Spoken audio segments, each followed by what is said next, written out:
Oke, selamat siang para mahasiswa sekalian. Senang sekali hari ini kita bisa kuliah lagi walaupun tetap dalam suasana Zoom meeting. Ini model perkuliahan era baru. Ya. Baik, hari ini kalian ada 2 kelas sekaligus dalam rangka menghemat juga karena penggunaan link Zoom dan juga internet ya, dan sebagaimana biasa kalian juga masih bisa mengikuti perkuliahan ini nanti apabila rekaman bagus melalui media YouTube ya. Apakah sudah daftar untuk ikut simposium nasional? Sudah, Pak. Sudah, Pak. Sudah, Pak. Sudah, Pak. Itu penting. Kebetulan Bapak jadi moderator tingkat nasional, jadi tentu bagus nanti ada dari menteri dan segala macam ya. Baik, kita tidak membicarakan simposium itu, saya mau mengingatkan saja. Saya akan men-sharing materi ya.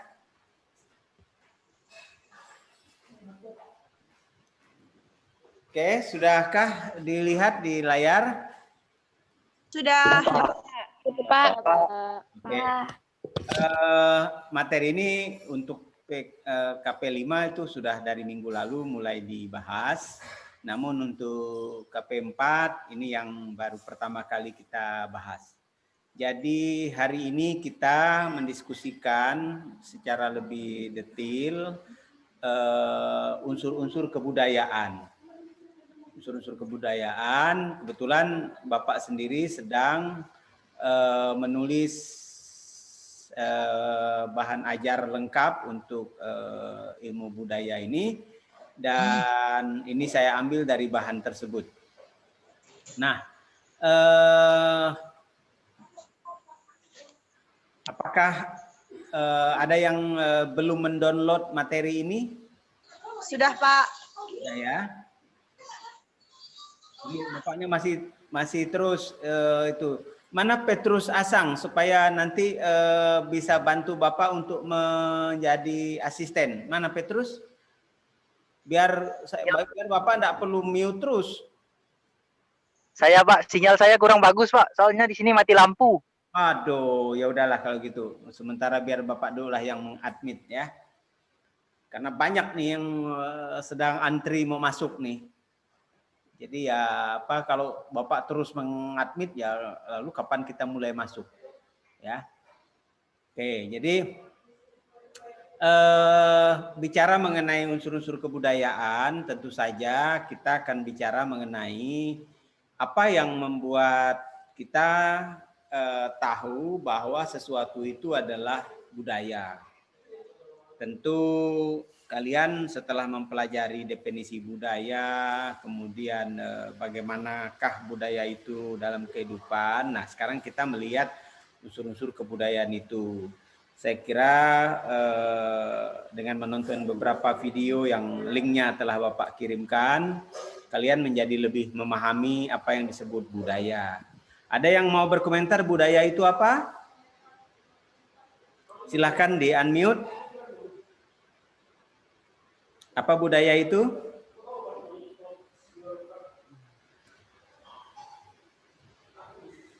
Silahkan, ada yang mau ngomong? Manfaatkan ini, Zoom ini manfaatkan. Jadi kalian kesempatan. Ya, silahkan, mana yang mau ngomong? Saya, Pak. Yuk, silahkan. Kebudayaan itu adalah kebiasaan yang telah ditemukan oleh orang tua zaman dulu yang sudah kita bawa sampai sekarang. Ya, jadi kebudayaan itu merupakan sebuah tradisi masyarakat kita dari zaman dulu sampai dengan sekarang, ya. Dah benar dah itu. Apalagi kebudayaan? Siapa yang mau ngomong? Mesti. Saya, Pak. Ya, silakan.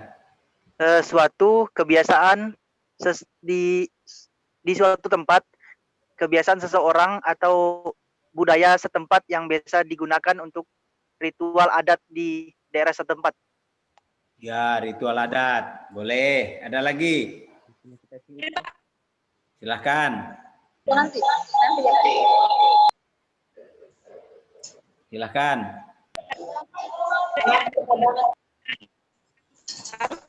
Dimiliki bersama oleh sebuah kelompok orang dan diwariskan dari generasi ke generasi. Oh, yang diwariskan dari generasi ke generasi. Ya.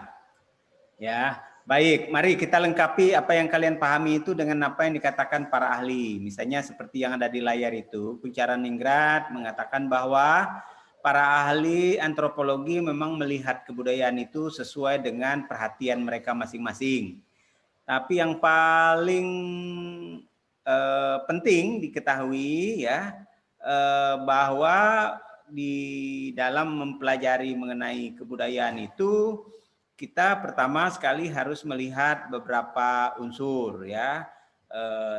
Sistem religi itu yang paling pertama, lalu teknologi yang ada di sebuah masyarakat itu, dan teknologi bukan berarti sesuatu yang harus canggih-canggih seperti yang kita lihat di luar ya, tapi teknologi itu bisa dilihat dari bagaimana manusia mengelola sesuatu atau mengubah sesuatu dari bentuk yang paling biasa atau alam menjadi bentuk yang mengalami perubahan atau mengalami transformasi. Misalnya contoh buah durian, daging buah durian itu kan enak dimakan. Dengan teknologi tertentu itu bisa menjadi tempoyak, ya. Nah, bagaimana caranya? Ya orang Dayak jagonya kalau dibicarakan bicara tentang teknologi ya. Terus apalagi yang paling penting ketika membicarakan itu teknologi budaya. Ini ada garis-garis ini apa ini tiba-tiba ada garis-garis seperti ini ya. Oke, Bapak stop share dulu biar nanti lebih bagus. Ya. Oke, jadi nanti bagi yang akan bicara akan muncul sendiri di layar. Silakan. Ada yang mau ditanyakan? Saya, Pak. Ya, silakan. Saya mau bertanya, Pak, mengapa budaya itu tidak bisa dilepaskan dari manusia, tidak bisa jauh dari manusia gitu, Pak? Ya, karena budaya itu berasal dari manusia dan manusia pasti membentuk kebudayaannya sendiri. Ya. Jadi budaya itu kan bermula dari ide ya. Masih ingat kan ya? Bermula dari ide, dari otak itu yang kemudian disebut budi ya. Dari situlah kemudian berkembang ya. Terus dari generasi ke generasi diteruskan ya seperti itu. Ada lagi? Saya lanjutkan screen-nya, tadi itu ada gangguan sedikit ya. Tapi di tempatmu kan sudah ada semua barang ini ya. Nah, Pak, untuk sinyal saya udah bagus nih, Pak. Udah bagus ya? Oke. Ya, tapi udah pada masuk nih. Jadi untuk melihat unsur-unsur itu memang kita harus mengutip apa yang sebelumnya sudah dikatakan para ahli ya. Yang paling sering dikutip tuh misalnya apa yang dikatakan oleh Malinowski. Dia melihat unsur-unsur kebudayaan itu mulai dari bahasa. Ya. Mengapa? Karena bahasa itu adalah alat, dokumen, dan budaya. Jadi menurut dia, karena dia memang menggunakan teori etnografi, dia melihat bahwa bahasa itu adalah unsur penting dari sebuah kebudayaan. Dan pembeda satu etnik dengan etnik yang lain itu adalah bahasa. Ya. Jadi bahasa itu merupakan sesuatu yang penting. Ya. Jadi bahasa merupakan proses yang berjalan paralel dengan proses mental manusia. Fungsi utama dari bahasa adalah mencerminkan duplikasi realita sosial manusia ya. Dia juga mengekspresikan pikiran dan memainkan peran kreatif dan dalam kehidupan perilaku manusia. Jadi dalam pragmatis kehidupan perilaku manusia itu artinya bahasa itu boleh dikatakan unsur utama dalam sebuah kebudayaan masyarakat. Ya. Jadi menurut Malinowski, bahasa memiliki kekuatan kebudayaan. Dan kayaknya apa yang dikatakan Malinowski ini cukup diterima oleh kalangan luas oleh para antropolog. Bahkan apabila bahasa menjadi punah, otomatis sebetulnya kebudayaan lain yang mengikuti bahasa itu juga akan punah. Ya. Jadi ini penting betul menjadi catatan kita mengenai bahasa ini. Malinowski mengambil contoh misalnya mengenai kata, ya. Biasanya terus terang salah satu cara meneliti kedekatan sebuah etnik, kedekatan sesebuah etnik itu dilihat dari kesamaan kosakata yang ada pada bahasa mereka, ya. Jadi misalnya ada misalnya contoh makan, bahasa Indonesia makan, bahasa Kanayan makan, bahasa Salako makon, apalagi mungkin bahasamu juga ada lagi ya, ada man, ada apa. Jadi nanti akan terlihat di sana hal-hal yang melihat kedekatannya itu, ya, kedekatan dari bahasa itu, ya. Jadi itu penting. Terus yang kedua, sistem mata pencaharian hidup. Jadi terus terang saja cara orang hidup itu adalah budaya, ya. Maka jangan heran kamu kalau sebuah masyarakat yang agraris hidup dari pertanian, pasti dia memulai pagi hari ke sawah atau ke ladang. Pasti peralatan yang ada di rumah juga mencerminkan apa yang dia kerjakan, ya. Penoreh karet pasti punya pemotong getah karet itu. Orang yang kerja di sawah pasti punya cangkul, pasti punya jenis parang tertentu. Orang yang suka berburu di rumahnya pasti ada senapan, pasti ada tombak, ada macam-macam, ya. Jadi yang kedua itu adalah sistem mata pencaharian.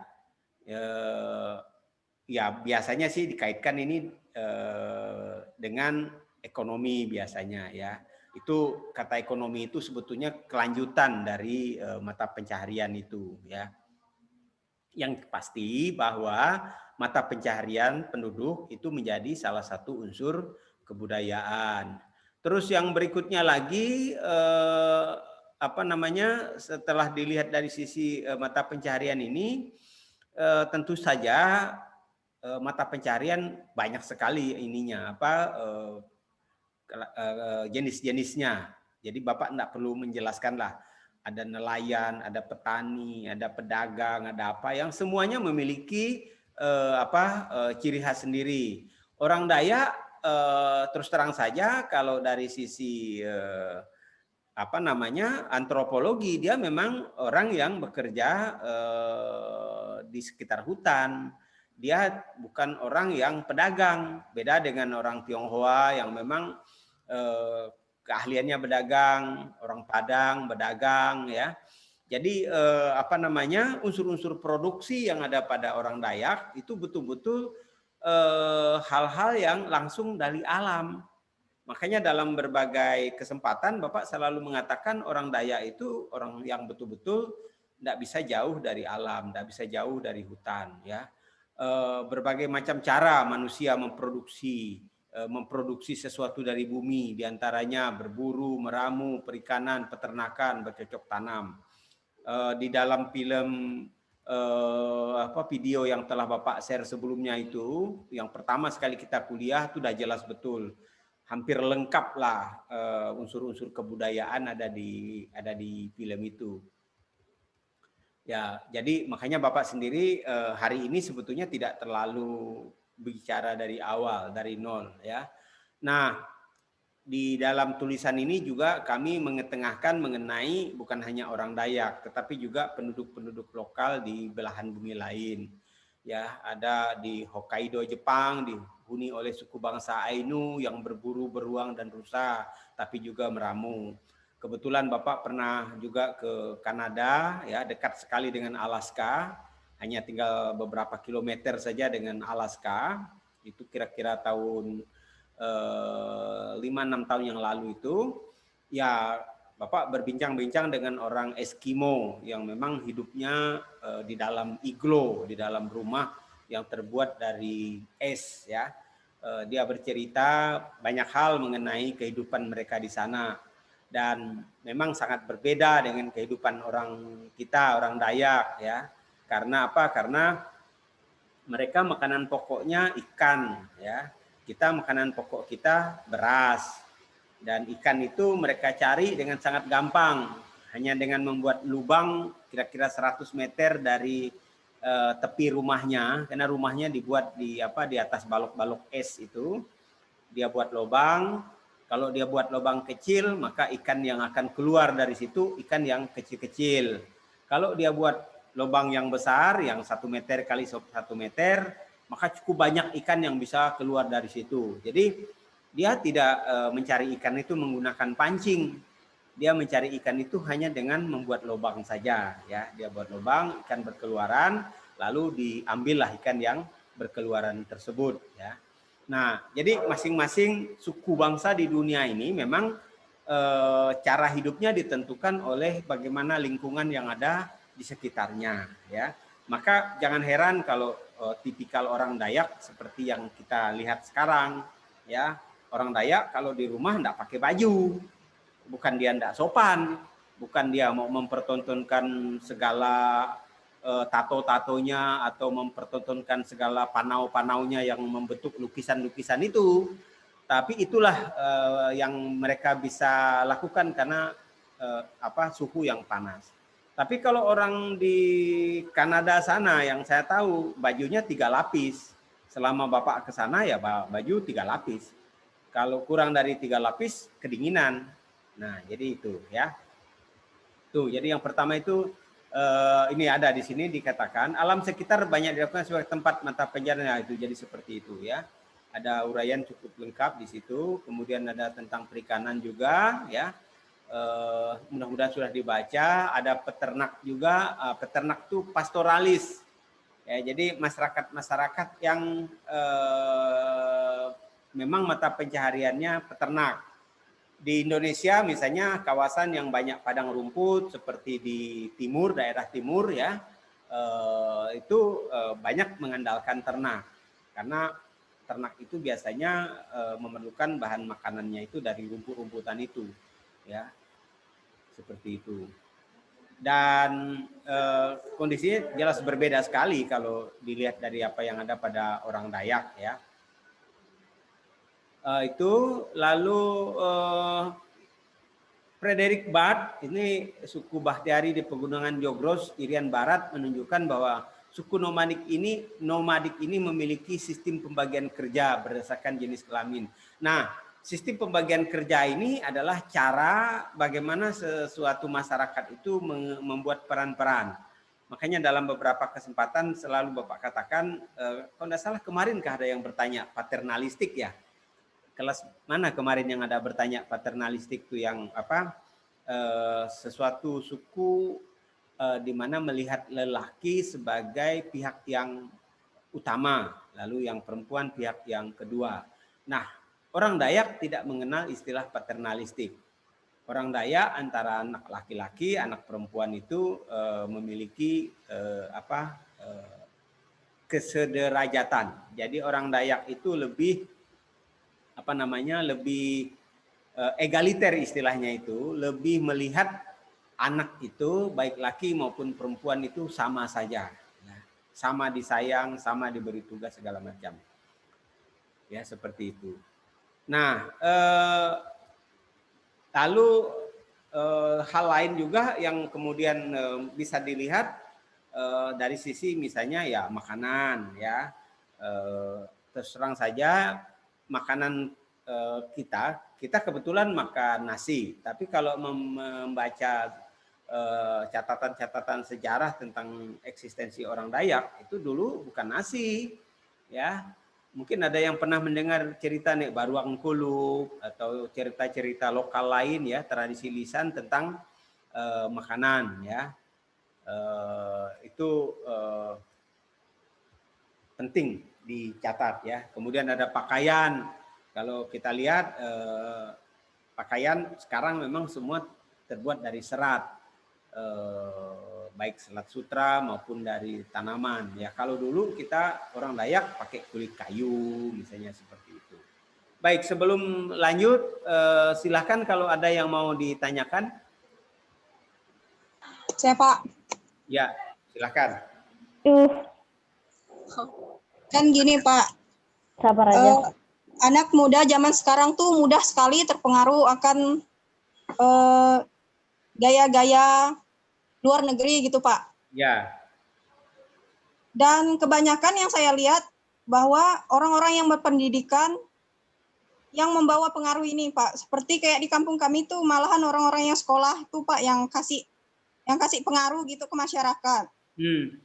Kemudian menurut Bapak apa sih Pak yang menyebabkan ini gitu? Kan kayak di kampung kami tuh manggil bapak mamanya itu udah papi mami lolo gue kan kata Bapak. Kemudian surveinya ini tuh gimana ya Pak? Apakah memang ada sisi negatif atau sisi positifnya Pak? Terima kasih.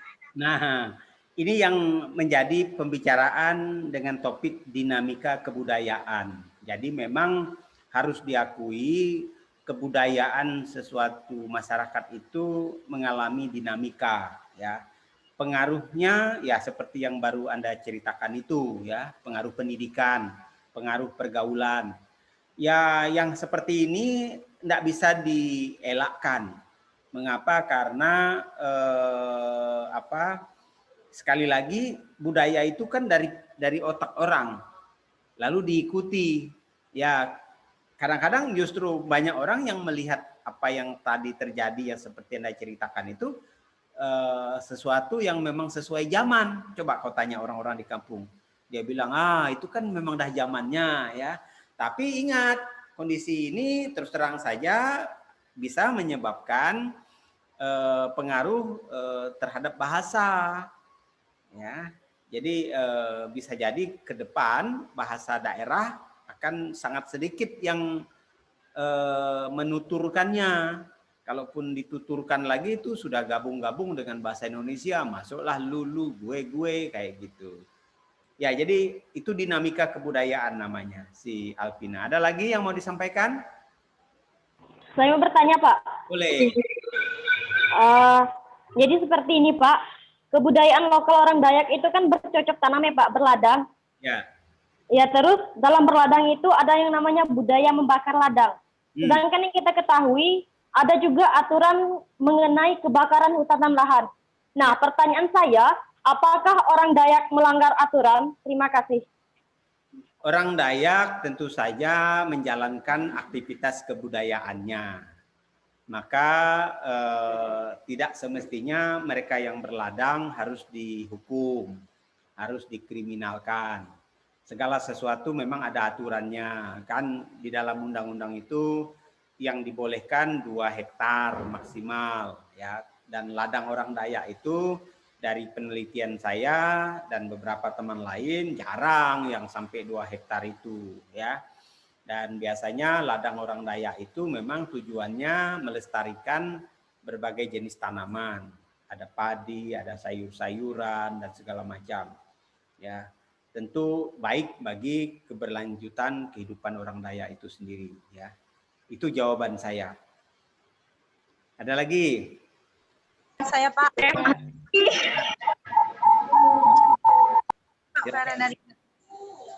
Dulu. Ya. Mengapa kondisi geografi menyebabkan terjadinya masyarakat multikultural khususnya di Indonesia? Ulangi. Mengapa kondisi geografi dapat menyebabkan terjadinya masyarakat multikultural, terutama kita masyarakat Indonesia? Menarik pertanyaanmu. Adakah yang mau membantu Bapak menjawab ini? Yang pasti, karena alam mempengaruhi kehidupan manusia, kehidupan sesuatu suku bangsa, maka alam di mana mereka tinggal itu membentuk corak kebudayaan mereka. Ya, mereka yang tinggal di daerah yang banyak rumput-rumputan, maka biasanya mereka menjadi peternak sapi domba dan segala macam.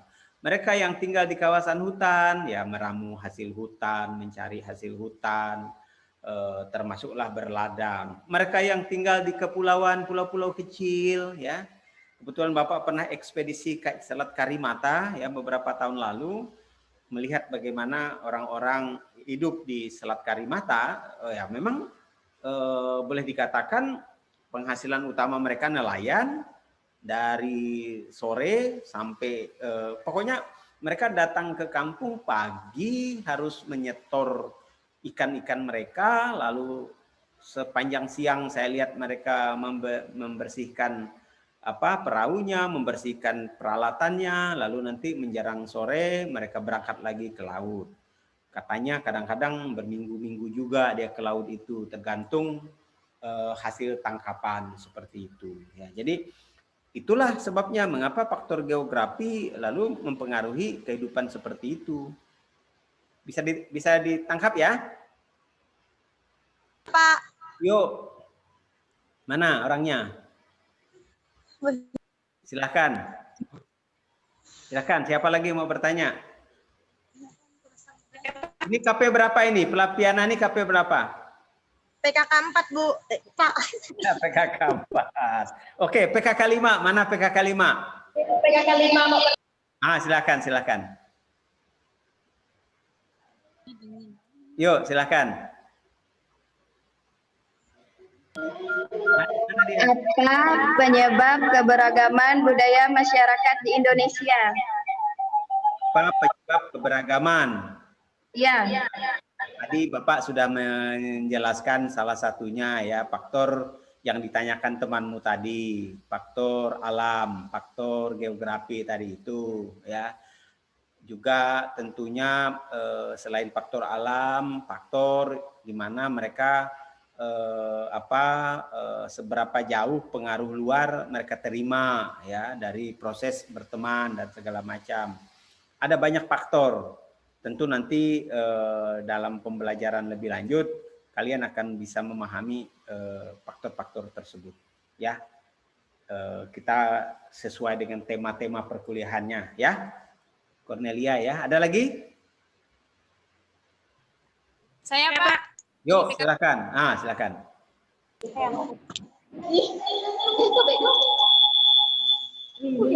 Pak, saya dari PKK 5. Ya. Kan bahasa Ahe sekarang sudah mendunia ya. Di sekolahan saya tuh ada belajar bahasa Ahe tuh, Pak. Jadi gimana kalau masa di sekolah udah 3 bahasa aja gitu loh, Pak? Itu gimana, Pak? Ya, tentu untuk mempelajari sebuah bahasa itu perlu dipersiapkan bahan-bahannya ya. Ada kurikulumnya, ada bahan ajarnya. Ya, kebetulan Bapak ini terlibat di proses pembuatan buku muatan lokal juga ya sejak beberapa tahun ini ya. Muatan lokal terkait dengan budaya daerah, terkait dengan pendidikan multikultur, lalu juga pernah diajak terkait dengan budi pekerti dan segala macam. Ya, memang apabila akan melakukan sebuah pembelajaran, mata pelajaran baru, hal penting yang harus dipersiapkan itu memang buku-buku atau bahan penunjang dan tentu saja juga sumber daya manusia ya. Maka kalau ingin bahasa Dayak Kanayat menjadi mata pelajaran, pertama-tama mesti ada sekolah yang mempelajari bahasa Dayak Kanayat dulu. Sehingga dari situ baru muncul alumni atau orang memiliki gelar sarjana pendidikan Dayak Kanayat, misalnya seperti yang terjadi dengan Jawa dan beberapa suku lainnya itu, ya. Dari situlah baru kemudian bisa menjadi pembelajaran tersendiri. Gambarannya seperti itu. Tapi pemikiranmu itu tentu harus diapresiasi ya. Artinya mesti ada upaya dari kita-kita yang muda-muda ini bagaimana melestarikan bahasa kita masing-masing agar bahasa kita sebagai unsur penting dari kebudayaan itu tidak hilang. Begitu. Ada lagi yang mau ditanyakan? Saya, Pak.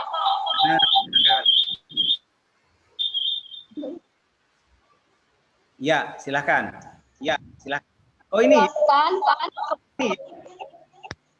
Nah, silakan. Silakan. faktor pendorong dalam cara kerja yang efisien dan efektif. Ulangi. Tidak kedengaran. Bergaung.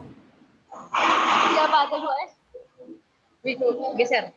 Jelaskan faktor pendorong apa sajakah yang mempengaruhi cara kerja efisien dan efektif. Ya, harus dipahami dulu apa itu efektif, apa itu efisien. Ya, efisien itu tentu kaitannya dengan murah, efektif itu tepat. Ya, jadi bagaimana kamu bisa bekerja tepat dan murah? Tentu ini juga harus memperhitungkan beberapa hal. Ya, salah satunya ya karena kita sedang bicara budaya, kebudayaan kita itu juga bisa dilihat dari situ.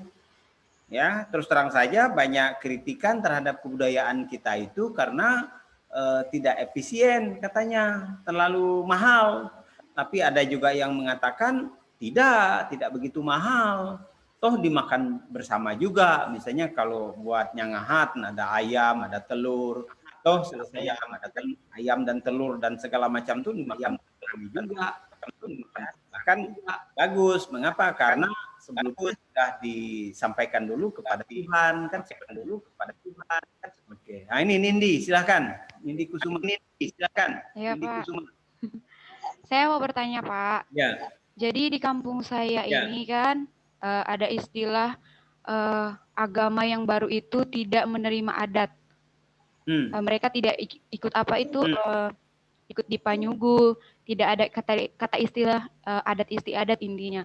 Apakah di dalam ajaran agama itu memang adat istiadat itu tidak diakui atau bagaimana, Pak? Adat istiadat itu kan kebudayaan itu sendiri. Adat istiadat itu bagaimana masyarakat sehari-hari yang diatur di dalam adat istiadat itu adalah hubungan antar manusia, dengan Tuhan, hubungan manusia dengan Sang Pencipta. Nah, bagaimana dalam kaitannya dengan agama baru? Tergantung agamanya apa, ya. Itu ada bengaung gitu ya. Nah, jadi coba di unmute yang punya kalian, coba di unmute. Mengganggu. Oke? Ya. Di unmute punya kalian. Habis bertanya langsung unmute ya. Jadi tergantung agama barunya itu apa, ya. Dan terus terang saja tidak ada pertentangan antara adat istiadat masyarakat dimanapun dengan agama. Tidak ada pertentangan, ya. Hanya memang agama ini kan bicara mengenai keyakinan. Ketika bicara mengenai keyakinan ini, kita dipengaruhi oleh budaya di mana agama tersebut dilahirkan. Ya. Dan budaya di mana agama tersebut dilahirkan itu berpengaruh besar terhadap bagaimana agama itu kemudian dijalankan, ya. Nah, terus terang saja prosesnya ini dilakukan oleh manusia, oleh orang. Banyak orang yang tidak mengerti budaya Timur Tengah, tetapi coba menjalankan sesuatu seolah-olah berasal dari Timur Tengah, ya. Dan tentu saja itu yang kemudian menyebabkan seolah-olah adat istiadat itu tidak sesuai dengan agama. Ya, kalau Anda lihat mengenai pakaian, mengapa orang di Timur Tengah pakaiannya seperti itu? ya. Perempuannya harus menggunakan apa? Penutup muka ya, kerudung ya. Lalu harus sampai ke bawah. Mengapa? Karena kita tahu di Timur Tengah, di Arab, kebetulan Bapak punya 2 buku tentang Timur Tengah itu. Kalau dengan Yerusalem, mungkin Yerusalem aja ada 3 buku. Bapak sering membaca apa yang ada ditulis di situ. Jika orang di sana tidak menggunakan penutup kepala, atau yang dalam bahasa Indonesia disebut apa? Kerudung ya? Kerudung atau hijab, Pak. Ya, itu kerudung. Suster juga kan seperti itu. Cempulau kata kamu, Pak. Rambut orang di sana itu kan keriting. Lalu lingkungannya kan padang pasir. Lalu kehidupan di padang pasir itu sangat dipengaruhi oleh angin. Angin sering berhamburan, berterbangan karena pengaruh angin. Pasir berterbangan karena pengaruh angin. Anda bayangkan itu pasir hinggap di rambut. Rambutnya tidak lurus lagi. Rambutnya keriting lagi. Bertahanlah itu pasir, Anda bisa bayangkan. Lalu malamnya harus tidur lagi, tidur di tempat tidur. Enggak ke tempat tidurnya kena pasir. Tambah lagi air susah didapat. Beda dengan di Kalimantan ini, air banyak. Sebentar-sebentar cuci rambut, sebentar-sebentar cuci rambut pakai rinso, pasir-pasir terbuang. Di Timur Tengah pakai air apa? Nah, jadi Tuhan itu maha adil, maha besar. Manusia di sana juga pintar. Oke, alam kita seperti ini. Maka agar kita pulang ke rumah selalu bersih, tutup ini. Tutup, paling yang kotor apa? Kainnya, ya kan? Seperti itu. Jadi orang berpakaian itu dipengaruhi oleh budaya lokal. Ya, budaya di mana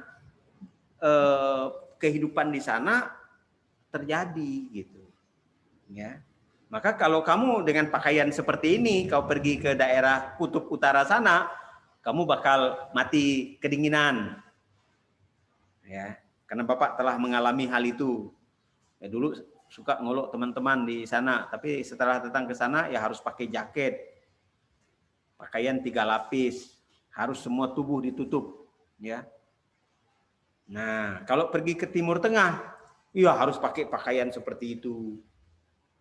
Ya, ke Eropa orang pakai jas. Nah, cuman orang Indonesia ini ngikut-ngikut. Dia ikut gaya Eropa, dia ikut orang gaya Timur Tengah, dia ikut orang gaya tinggal di hutan. Jadi kadang-kadang kita enggak berbaju, kadang-kadang pakai baju jas, kadang-kadang pakai baju penuh. Nah, itu dia, ya. Oke, Pak. Pak, ada lagi, Pak. Ya, satu lagi. Saya mau bertanya gini, Pak. Di Kalimantan Barat kan ini dulu terkenal dengan pulaunya yang masih hijau, yang masih bagus, banyak pohon-pohon. Nah, sekarang gara-gara sawit masuk kan, jadi hutan lindung itu sudah punah. Nah, bagaimana dengan pertanyaan teman tadi yang satu? Dia bilang masalah sawah, ladang ya Pak ya. Sementara waktu itu saya lihat kapan ya terjadi masyarakat yang berladang itu mau ditangkap oleh polisi atau aparat yang lebih tinggi seperti itu. Nah, sementara untuk perusahaan-perusahaan yang telah menghancurkan hutan lindung yang telah ada di Borneo ini, kayak gitu tidak ada tindakan yang lebih serius seperti itu. Apakah memang ada perjanjian dengan pemerintah atau bagaimana itu, Pak? Wow. Sementara rakyat-rakyat yang memang keinginan memang udah turun temurun kegiatan yang mereka lakukan itu, kok mereka jadi seperti ditindas seperti itu ya Pak ya? Nah. Jadi saya bingung. Baik. Letak perbedaan mereka. Ya, itulah kehidupan itu. Kalian para mahasiswi sekalian sedang belajar mengenai hidup, belajar tentang kehidupan. Artinya bahwa tentu dalam banyak hal kita berhadapan dengan realita yang terjadi, ya. Tentu saja mungkin niat pemerintah mungkin baik dan tentu saja baiklah ya. Niat pemerintah bisa dibuka di Undang-Undang Dasar 1945, baca di pembukaan itu ya. Tapi memang dalam praktek ini yang kadang terjadi perbedaan ya. Seperti video yang linknya telah Bapak sampaikan. Di link itu Bapak memperlihatkan bagaimana kebudayaan orang Dayak terancam oleh apa yang tadi Anda sampaikan itu. Ya. Bahkan juga tidak sedikit juga yang berhadapan dengan kasus hukum. Tadi ada juga yang menanyakan itu ya. Jadi dianggap salah membakar ladang itu. Padahal ladang itu bagian dari kebudayaan Dayak. Kalau membakar tidak boleh, lalu bagaimana menanam padi? Kan tidak mungkin menanam padi di tengah hutan. Ya kan? Bisa dilakukan di tengah hutan itu mencari ular, mencari babi hutan. Nah itu baru bisa nanam padi di tengah hutan, tidak mungkin. Hutannya harus ditebang dulu, dijadikan lahan dulu, diolah dulu, baru menjadi areal pertanian. Ya. Nah, tentu kalian sebagai mahasiswa mencatat semua fenomena dalam kehidupan ini, melengkapi proses belajar kalian. Wah, ternyata seperti ini. Maka jangan heran kalau 2 hari, 3 hari ini banyak demo kan? Kalau Anda melihat medsos, televisi, ada tentang undang-undang Omnibus Law. Omnibus Law, Pak. Nah, itu kan ya alam ada yang menghidupkan anunya, nantikan dulu yang punya kalian. Itu memang bisa mengancam lingkungan hidup, mengancam hak-hak masyarakat adat karena atas nama investasi bisa jadi nanti masyarakat yang sedang mempertahankan pengelolaan tanahnya secara adat itu tidak bisa atau mengalami kesulitan. Jadi kekhawatiran banyak mahasiswa, kekhawatiran banyak aktivis itu akan terjadi seperti itu.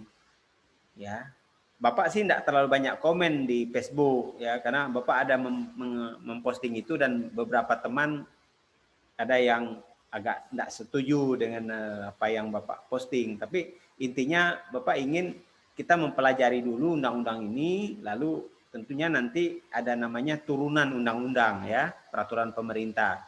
Nah, mudah-mudahan turunan undang-undang ini nanti bisa mengakomodir kepentingan-kepentingan masyarakat adat. Ya, kita akan lihatlah nanti. Nah, itu contoh ya. Jadi undang-undang ini sebetulnya bisa berbahaya juga kalau nanti dalam implementasinya tidak diatur lebih lanjut. Itu dulu jawaban saya. Ada lagi? Ini ada yang tinggal di asrama, berapa orang nih di asrama? Bagaimana kalian di asrama? Baik-baik saja kah? Baik, Pak. Saja. Ya, karena sementara kami mengajar dari rumah atau tidak ke kampus. Semoga kalian sehat, baik. Kalau ada persoalan, sampaikan ke orang-orang yang ada di dekat sana. Kalau yang di daerah bagaimana? Baik-baik semua? Baik, Pak. Baik, Pak. Baik, Pak. Baik, Pak. Jaga kesehatan, nomor 1. Ya, Pak. Saya menunggu lagi kalau ada pertanyaan, karena bahan udah Bapak kirim, jadi kalian mestinya dah baca lengkap. Kalau Bapak jelaskan satu-satu ya tidak guna Bapak kirim bahan itu. Pak, saya ingin bertanya, Pak. Nih silakan. Siapa ini? PKK 5, Pak, Leonsis Yubio. Ya silakan. Jadi sesuai yang kata Bapak tadi yang yang tentang adat Timur Tengah itu kan. Ya. Jadi saya merasa bahwa Indonesia ini lagi krisis jati diri, Pak. Jadi namanya tahun lalu Ibu Sukmawati Soekarno Putri itu kan dikecam karena menyinggung cara berpakaian. Kan yakni pakai cadar dengan jilbab itu di puisinya yang berjudul Ibu Indonesia kan. Nah, di situ ini apa namanya Ibu Sukmawati menuturkan bahwa apa namanya bahwa Indonesia ini kan seharusnya kental dengan budaya yang bermacam-macam. Nah, jadi dia sebagai apa namanya wanita adat ini Jawa yang identik dengan konde, kebaya, batik dan segala macam gitu kan. Setelah melihat perubahan sekarang yang apa namanya tertutup cadar segala macam yang pakai jilbab, jadi merasa miris. Nah, jadi bagaimana tanggapan kita untuk apa namanya membuat ini membuat perubahan ini menyatukan antara agama dengan adat tapi tidak membuat adat kita terkikis karena saya merasa ini apa namanya sekarang kan orang-orang Dayak juga banyak yang pindah agama lalu melupakan jati dirinya sebagai orang Dayak, kemudian orang Dayak menjadi minoritas di tanah sendiri. Kira-kira begitu Pak. Bagaimana cara mengatasinya Pak? Menarik. Apa yang Anda katakan Leonsius Yubil itu sangat menarik ya. Mengapa? Karena kita memang berada di masyarakat yang pluralis ya, multikulturalis ya. Makanya ada mata pelajaran ini multikultur. Ya, memang harus diakui sedang terjadi krisis identitas. Krisis identitas itu artinya kita lalu mempertanyakan kita ini siapa sih? Seperti tadi saya katakan, pakaian kita kan menentukan mengapa kita berpakaian seperti itu, karena itu disebabkan oleh alam di mana kita tinggal. Ya, alam di mana kita tinggal itu menyebabkan kita memilih cara seperti itu. Ya, rumah yang kita tempati mengapa bentuknya seperti ini? Ya karena memang bentuk seperti ini yang cocok untuk iklim khatulistiwa. Ya, dan tentunya seperti juga Bapak Bangsa Soekarno mengatakan ya kita ini sebetulnya harus kembali ke jati diri ya. Kita boleh memeluk Islam tapi jangan ke Arab-Araban katanya, kita boleh memeluk Kristen tapi jangan ke barat-baratan ya. Kita harus sesuai dengan kondisi kita, sesuai dengan budaya kita ya. Namun ya pernyataan Bung Karno itu kan juga karena mungkin dianggap politik ya, jadi kadang-kadang juga tidak disukai gitu. Tapi kembalilah ke pertanyaan Leonsius tadi itu bahwa fakta yang terjadi hari ini seperti itu. Dan tentu kita harus adaptasi. Kita harus mampu melihat ini secara lebih bijaksana. Maka salah satu tujuan atau goal dari mata pelajaran ini sebetulnya adalah membuat peserta didik seperti kalian ini nanti lebih bijaksana melihat hal-hal yang terkait identitas ini tadi. Ya, toh sebetulnya mereka menggunakan pakaian yang menutup diri secara keseluruhan itu nggak nyaman sebetulnya. Saya pernah berbincang dengan teman yang relatif akrab, ya, dan dia berkata bahwa tidak nyaman berpakaian penuh tertutup, cuman hanya biji mata kecil ya yang bisa melihat alam luar.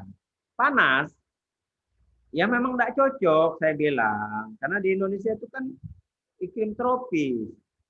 Ya bagaimana bisa berpakaian seperti itu? Ya, tapi ya karena tadi itu cara memahami agama yang mungkin berbeda dari yang seharusnya, nggak bisa kita persalahkan.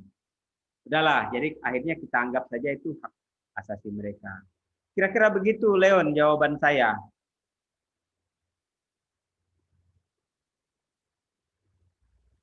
Iya Pak, terima kasih Pak. Ya, baik ya. Ada lagi yang lain? Saya Pak ingin bertanya Pak. Nah, silakan. Yang ingin saya tanya Pak, kenapa kebudayaan seringkali membuat kita ada pertikaian, Pak?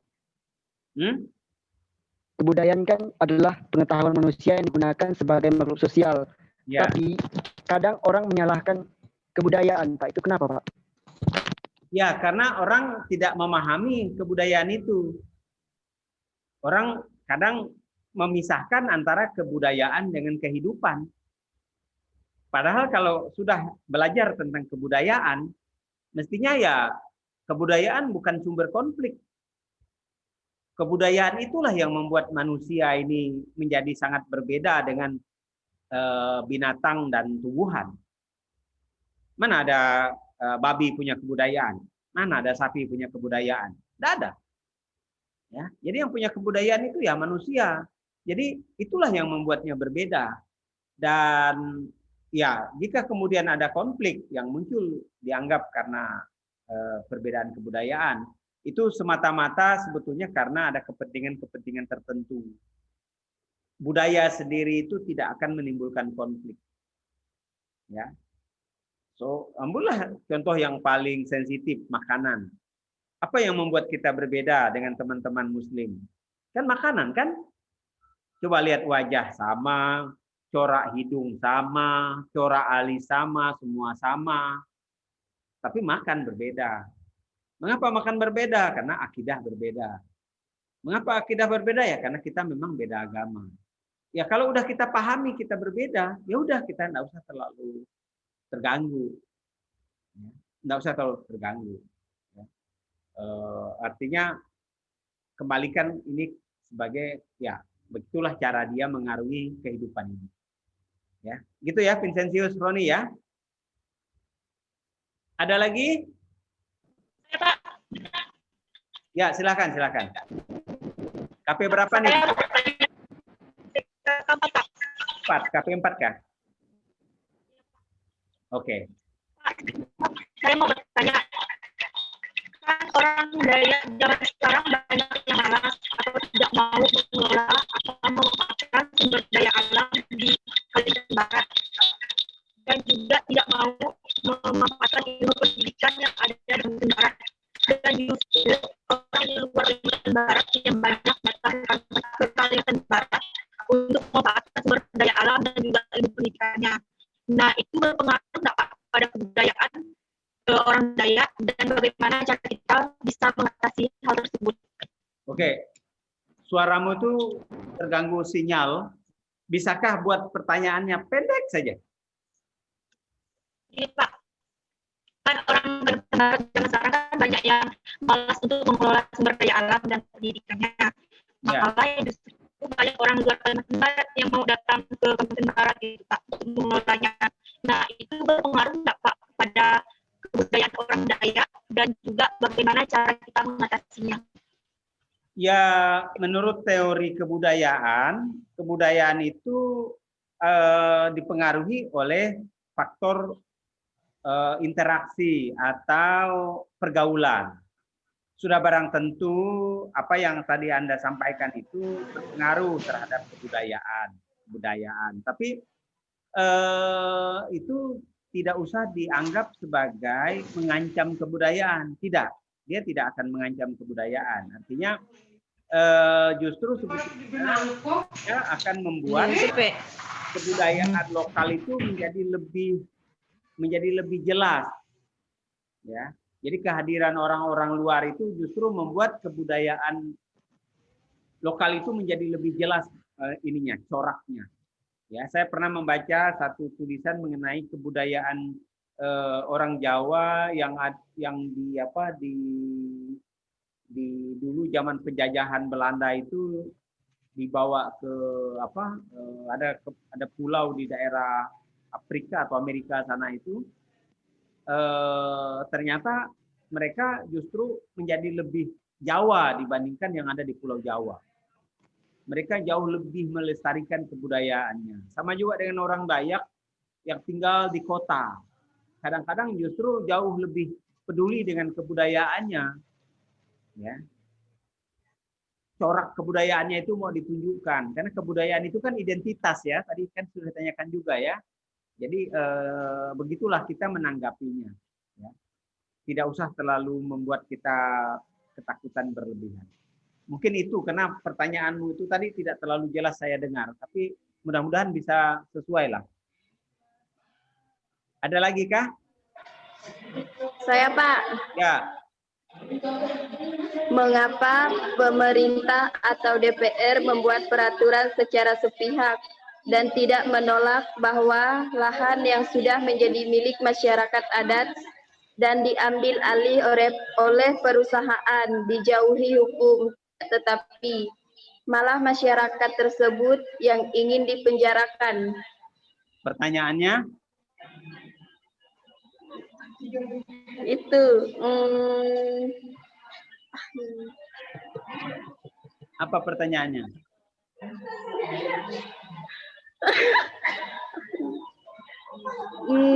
Itu baik aku tahu. Yang tadi pertanyaannya mana? Itu membuat peraturan secara sepihak. Terus terang saja peraturan yang buat pemerintah itu tujuannya sebetulnya untuk melindungi kepentingan masyarakat juga, ya, mengatur agar apa yang dikerjakan itu lebih teratur lah, lebih sesuai lah.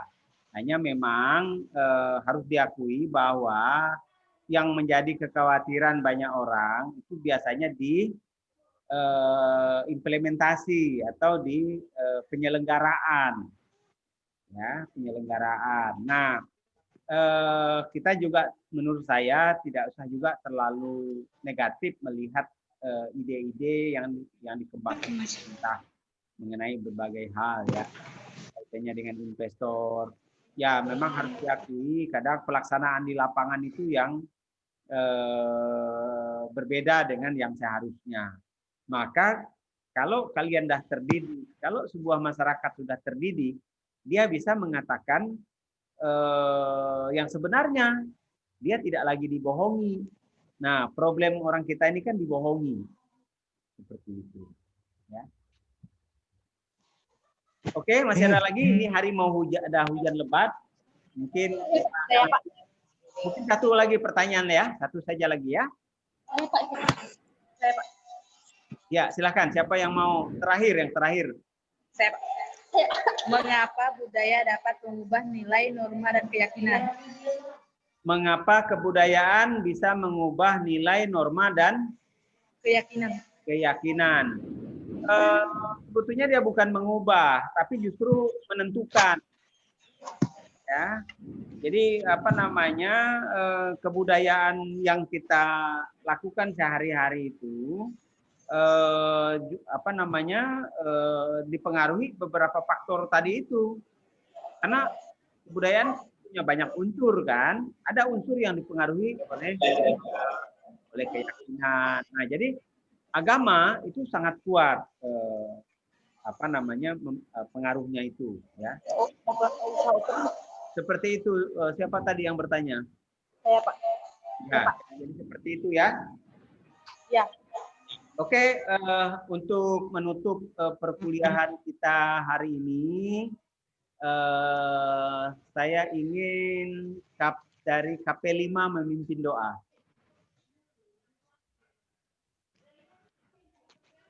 Mana KP5? Saya Pak. Ya, silakan pimpin doa. Sebelum mengakhiri kegiatan perkuliahan pada hari ini, marilah kita berdoa di dalam nama Bapa dan Putra dan Roh Kudus. Amin.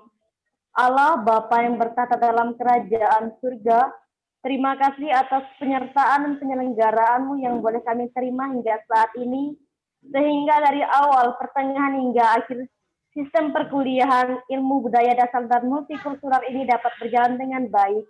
Kami mohon ya Bapa, semoga apa yang telah kami pelajari, apa yang telah kami dapatkan dapat berguna bagi kami, terlebih untuk kepentingan masyarakat dan bangsa kami.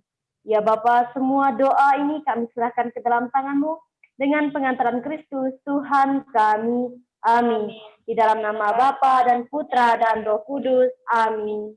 Dadah. Oke. Ya. Jangan absen di Google Classroom, ya. Ya. Siap, Pak. Absennya bisa juga nanti kalau ini bagus, Bapak posting, kalian bisa memberi tanda kehadiran Anda. Ya. Bapak. Ya, Bapak. Baik, Pak. Selamat siang, Pak. Selamat siang, Pak. Sampai jumpa lagi. Jumpa. Jangan lupa jaga kesehatan. Ya, Pak.